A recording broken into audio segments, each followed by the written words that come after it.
Tonight we have an inspirational story of a man who turned his life around after it fell apart because of drug addiction. Dorian Willis was shot 21 times by Boise police. Dorian admits his life was out of control. He was addicted to meth and had been arrested dozens of times.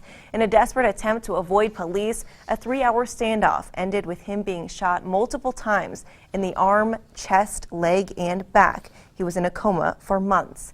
Today, Dorian is a new man. After a long road to recovery, he now has his sights set on gold. Tammy Scardino spoke with the Paralympian hopeful, and she joins us live in studio with more. Karen, just in the last few months, Dorian has experienced a ton of firsts. After training to be on the first Paralympian bobsled team, he switched gears at the last minute and qualified to be in the skeleton race and will be competing in the World Cup on January 17th.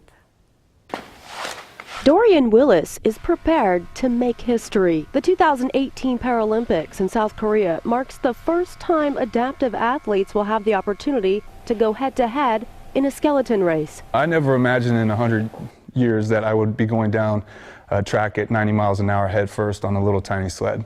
It never crossed my mind. It was his wife Billy who encouraged him to take the plunge. By agreeing to compete in the skeleton event, his odds of entering into the world arena sooner than later greatly increased. The bobsled race is an event officials are currently trying to get added to the Paralympics. I just think when the Olympic Committee calls and asks you to be a part of it, you don't say no. Billy is one of his trainers as well.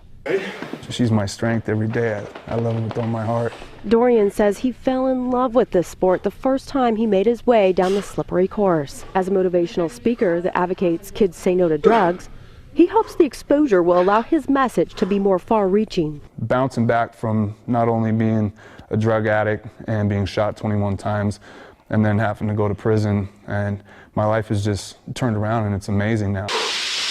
Going to Europe is another first for Dorian, and he wouldn't think about leaving without his wife by his side. I think because both of us went through such extreme circumstances and came out on the other side better people, it was just a natural chemistry. First is what I'm shooting for, but if I'm on the podium for the first 3, I'll be happy.